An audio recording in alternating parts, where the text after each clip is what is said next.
bentos. Are you a wolf or some shit? Or a dog. Or just somebody who's hungry. Oh my god. I'm not gonna lie, half of this show is just an excuse for really, really in-your-face fan service. Only half? I was thinking more The other half is like Sakuga levels of fight choreography, which is like kind of cool, and then it just gets all shameless by like creeping up like people in short skirts, and I'm just like, just take me to the unlucky cat girl, like save me from this bullshit.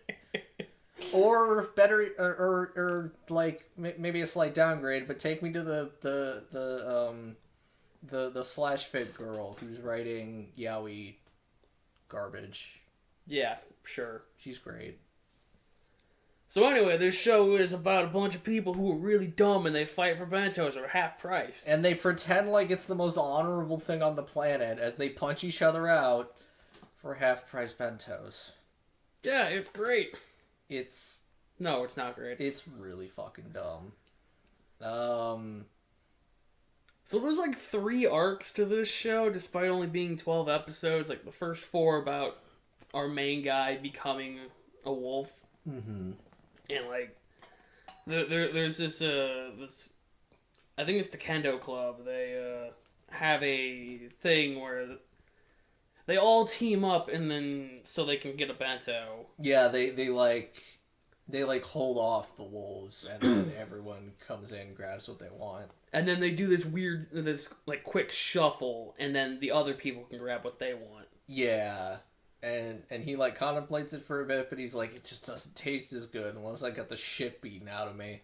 And I'm just like, well, I'm not going to disagree that it is pretty dumb that they're disobeying the rules, but like, there's nothing dumber than just being like, but the thrill of battle for this bento. And it's like, you're talking about like cheap ass fucking supermarket food.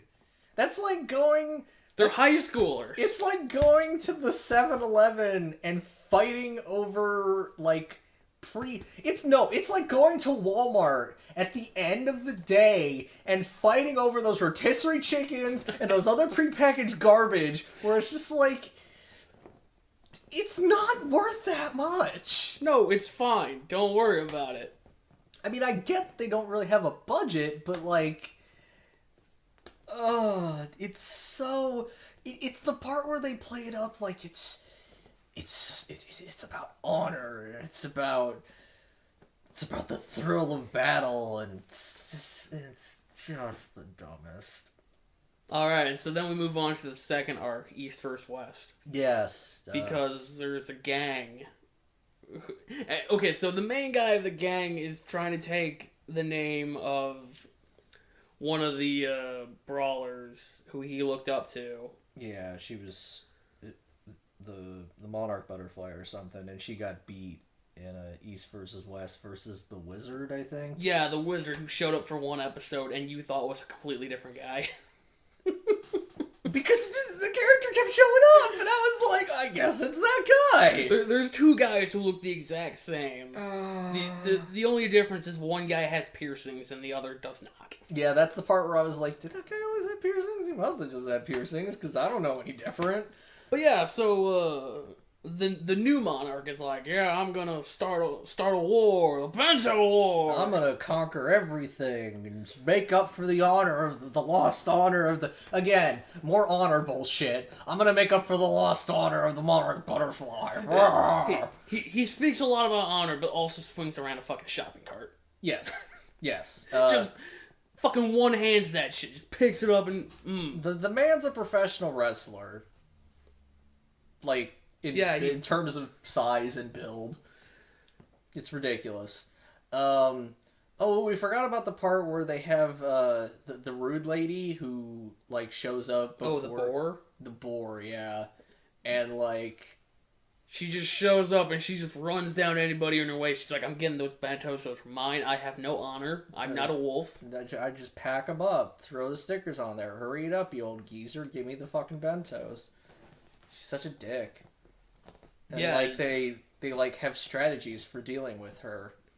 Like, and most of the strategies just get in the way. Get in the way and then use her momentum against her. Which works. Again, it's really, really stupid. Yeah. So all our main characters who... I'm not gonna lie, I don't remember any of their names. I don't either. It's Sato. Saito is the fanfic character. Sato is the actual character. So you got Sato, the Ice Witch, and it's the Beauty by the Lake and fanfic writer lady. They all hang out. Turns out Beauty by the Lake and Sato are cousins, and his cousin is like halfway into like the idea of them getting it on, despite the fact they're related. It's fine. She's half French or something. No, she's half Italian. Great. Just putting that out there. That's awesome. It doesn't make it any less weird. And for the most part, he like resists her and is like, that's really fucking weird. But sometimes his dick just gets in the way of him making any clear thoughts whatsoever. Sometimes his dick becomes a rudder. But we'll get to that in a minute. Yeah. So the Monarch's out to take down the Ice Queen so that for him it'll be like, I'll have won the war or whatnot. Yeah, basically, if I beat the Wizard's successor, that means honor and bullshit like that. I don't actually care about the war. Fuck it, whatever. It means I won. I just want to swing my card around. And in this fight, I think that's when the one East guy turns against him. The other silver guy. His name's like Nikaido. Whatever. He more or less just kind of goes, "Hey man, you're taking this way too far. You need to back off." And then he gets punched out. Yeah, and then Ice Queen, Sato, and Beauty by the Lake. Beauty all team up on him and sweep the legs. And I can't remember who sweeps his leg, but the best line delivery in the show, my leg. Like it wasn't like surprise. It was just like a declaration of my leg. and then they just like beat him down. And then the rest of the show, they keep thinking, oh, it was Sato that beat him. It's like, no. They really start talking up Sato as if he's some great brawler. I mean, like, he's good. In the background, he's always winning, like, the Laurel Wreath ones, which are the supposedly the best ones. They're the choice of the guy who puts on the stuff. But we never see him win anything like that. Not completely, no. I mean, we see him win, but like it doesn't feel like he's winning against like opponent. It's just, he gets one, and then that's it. Yeah, I don't know. It's fine. They show the important fights, except for the last one. But anyway, so they beat the Monarch, and then they go to a resort. I'm only bringing this episode up because I said he uses his dick like a rudder. It's the obligatory pseudo beach episode because this is anime. You have to have a beach episode. And so the resort is owned by the same people who run the supermarket. Ergo, they do the same thing with the bentos. Which is amazing because the god of discounts, which is what they call the guy who comes in and puts stickers on, comes out and he's wearing a fucking dolphin costume, but I thought it was a platypus because it looked like a fucking platypus. And he's like trying to take the stickers off with his flippers. And so he finally gives up, rips the arm off, and puts all the stickers on, and then puts them into these, like, giant gacha eggs, and puts them in the water. Yeah, to make it more exciting, yes, you can drown. Yeah, and I'm convinced several people do. I mean, Beauty, I think, no. Somebody put somebody in an armbar at the bottom of the pool. Ice Queen put, Nikaido? Yeah. Okay, that's... Because I knew it was him. I just don't remember who put it. Yeah, but anyway, yeah, so like they're... And the worst part is Nikaido's fighting for this fucking boob-shaped bento. It's so stupid. With a dash of milk. With condensed milk, which is like the worst. And then Sato. Okay, there's a character. She doesn't have a face. She is all her boobs. Like that's all they focus on. That's all they focus on. They show her eyes once. Yeah. At the very end. But and then they proceed to go back to covering her face. Yeah, but her top falls off, and so Sato can't hold his boner, and Beauty's like teases him about it, and then he kind of runs off and uses the filter jets to speed himself up, and then they mentioned that it's like he's got a rudder between his legs.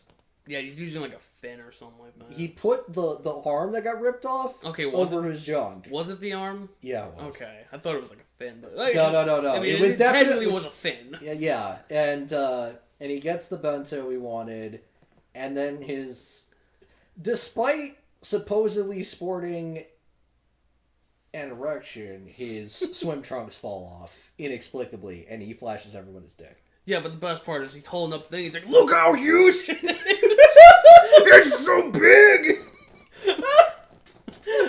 and then they fall off. Yeah, it's terrible. Then he gets the shit beaten out of him by the class president, who just is. She is really into girls, and no. A girl. No, because she forces herself on what's-her-face, too. Only as punishment. Nah, that's debatable. She seemed like she was really into it. But regardless, the class president does not... She's clingy.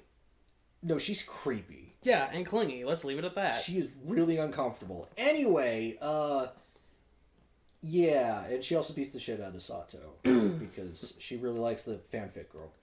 But anyway, moving into the final arc, it's about twins who got forced out for being too strong. Yes. And they have shadow magic and the ability to use like baskets in tandem. Well, that's where the shadow magic happens. Anytime they're using a basket, shadows just fly out of it.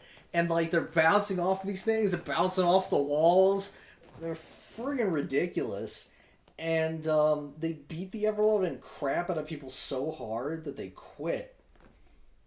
Surprise, surprise. It's almost like that's kind of the theme of that crap. But, yeah, so... the guy who beat them, Heracles... whatever. Heracles combo. It's a terrible name. He shows up again because he's like, I forced you guys out last time, I'm going to force you out again. And the way they forced them out was by shaming them by just giving them the bentos they wanted and then having their fight without them. Yeah. Which, okay. That doesn't... Honor. Anyway. So Sato shows up after doing laps around the city to become hungry, and he's like, "Hey, everybody, look, I'm hungry," and everybody else is like, "Oh, jeez, I'm hungry too." We have to fight because we're hungry, and and the big thing is about this last fight. I know we just kind of skipped over all of the third arc, but whatever. It doesn't fucking. So Ice Queen, Ice Witch, one of those two. Yeah, I don't know. She declares a challenge to the twins. And then she gets sick. Yep. So she's just out of the fight, so you don't even get to see that. And, like, she tells Sato to go... Well, that she's gonna go and get this eel bento. Yeah. And Sato's like, nah. And he, like, turns off her alarm clock, and he's just like, I'm gonna go do it myself. Yep. And, like, it feels like he shouldn't have been able to win, but, you know, like... Anyway. Yeah, but he does win... Like, all the characters that you want to win, I suppose, like, the 6 of them. Because there's, like, a group of 3 brawlers. There's a monk, a man with a bandana, and then Boob Lady. Mm-hmm. They all get a bento, I think. And everybody gets a bento. And then Sato just miraculously walks home with the laurel wreath bento. Yeah, for like somehow they beat or Orthros or whatever. But yeah, no. So then like it ends with them eating the bento together, and they're like, "Yeah, it's so much more fun when there's more people fighting for the bento, and we're losing teeth and going to the hospital." Oh god, we forgot about the part where a big part of this show is that Sato is really into Sega games, which is actually a really cool thing for people who know about Sega games. Except that the only three things they ever show are Virtua Fighter, Sonic, and whatever the fuck that robot game was. Like Boundary Break or something like that. Yeah, I've never heard of it, but all they ever play is Virtua Fighter. Yeah. And Sato doesn't play well against his cousin. Well, I mean, she's, like rubbing up on him and whatnot. She doesn't always do that. Anyway, like, at one point, Ice Witch throws his Saturn out the window. Yeah. And he just jumps out, it's like, Sega! Sega! And this long-ass fucking, like... A fucking manifesto shows up on the screen to declare his undying love for the Sega Saturn. And then he takes such a hard tumble that he gets basically mummified, even though that was completely pointless. Well, that was because...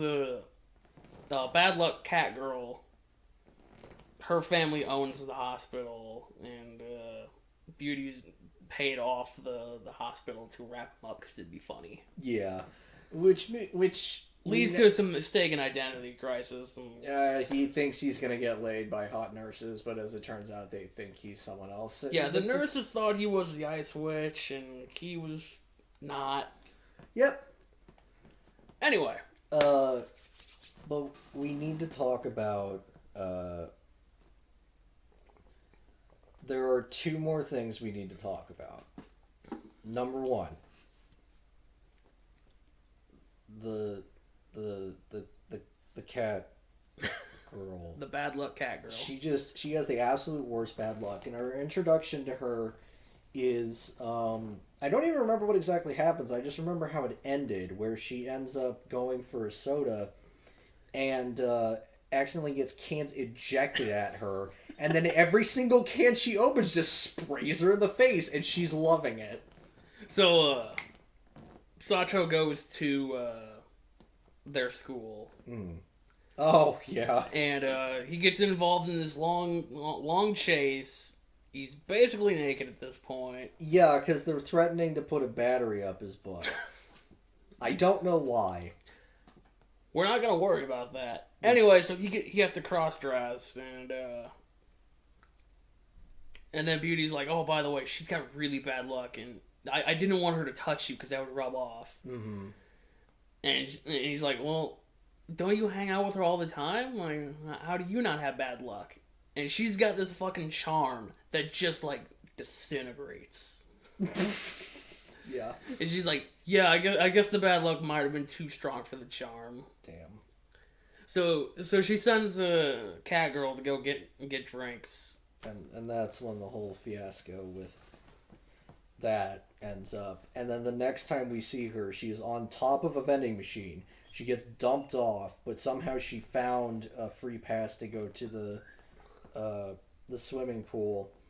And she just kind of like fucks around on like a floaty and like grabs a bento. Yeah, and then winds up in the sewers. Yeah. And just at the end of the episode, it's like...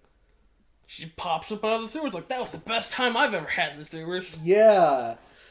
And then she decides she's going to make a bento for Sato, because she stuffed him full of cookies and accidentally dumped a whole glass of milk on his head. Yeah. And she's like, he liked my cookies, he'll like my bento. And then walks off and causes a mass of car accidents and an explosion. Yeah, it's real good. And then fucking God, and there's another scene where the other school's class president and vice president, they're also Orthros, show up, and the one cool-headed one is like, there's a weird creature outside there, so that they can escape, because I guess it got awkward, and Hat Girl is like looking for it and falls out the fucking window. Yeah, and as she's falling, she's like, "Where'd the room go?" Oh god, she's just lovely, and like she finds like a butterfly and then gets like beset upon by all of these silkworms. And and the bento. Going back to that real quick. Yeah. Everything has the wrong flavor. Oh yeah, everything is wrong. All of it tastes like just like he takes a bite of pork and he's like, it tastes like an orange. And he's like, well, you can't mess up rice. And well, I love when he eats the broccoli. It's like, it tastes sweet, like it's coated in sugar or honey. And yeah, the rice, I don't even remember what happened to that. Yeah, he said something, man. She's magic. But there is one scene that I must say trumps any specific scene from her. And that is during one of the most uncomfortable scenes where other class president lady is trying to help fanfic girl because she thinks she's sick or whatever, and accidentally knocks down a book of inspiration, shall we say, and it hits the floor and it has audio. Yeah, get it. And it just keeps going through the entire rest of the scene where she goes to pick it up. It's like it was a audio card. I was like, is that real? Is that real in universe? I want to believe it is.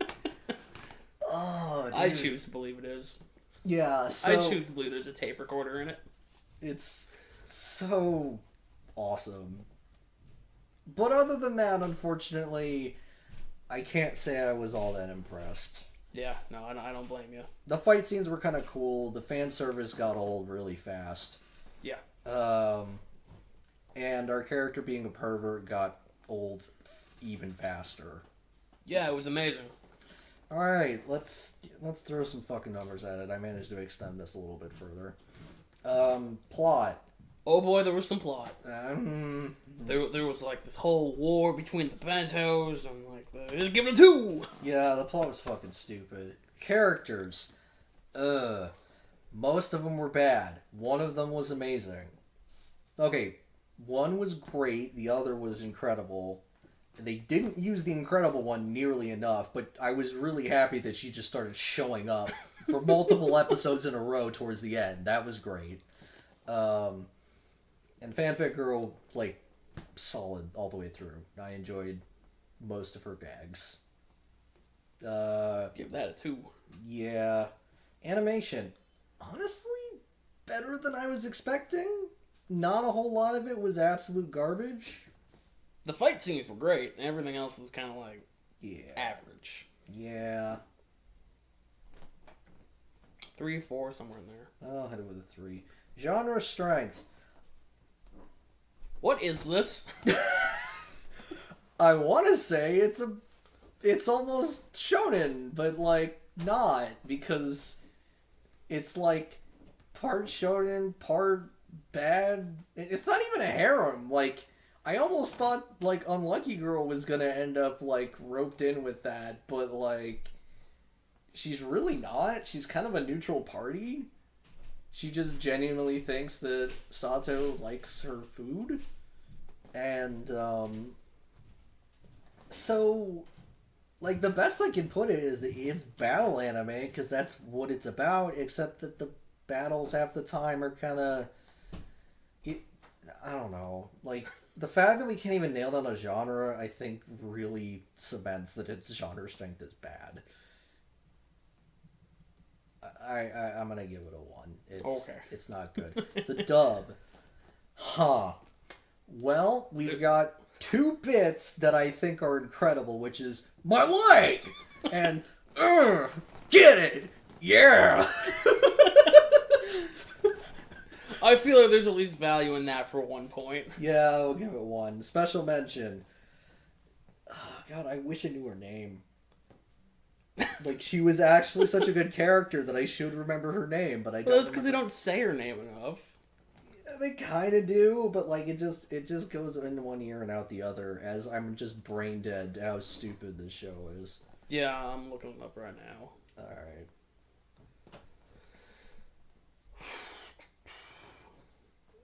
There were 15 novels.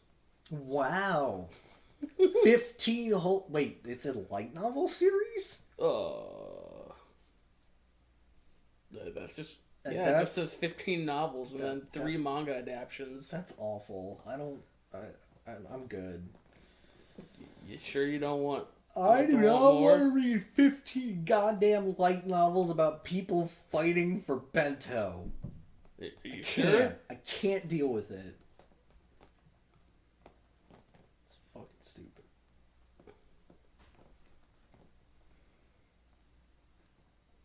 I'm getting there. Okay. Asabi Inoue. I'm gonna go with Asabi.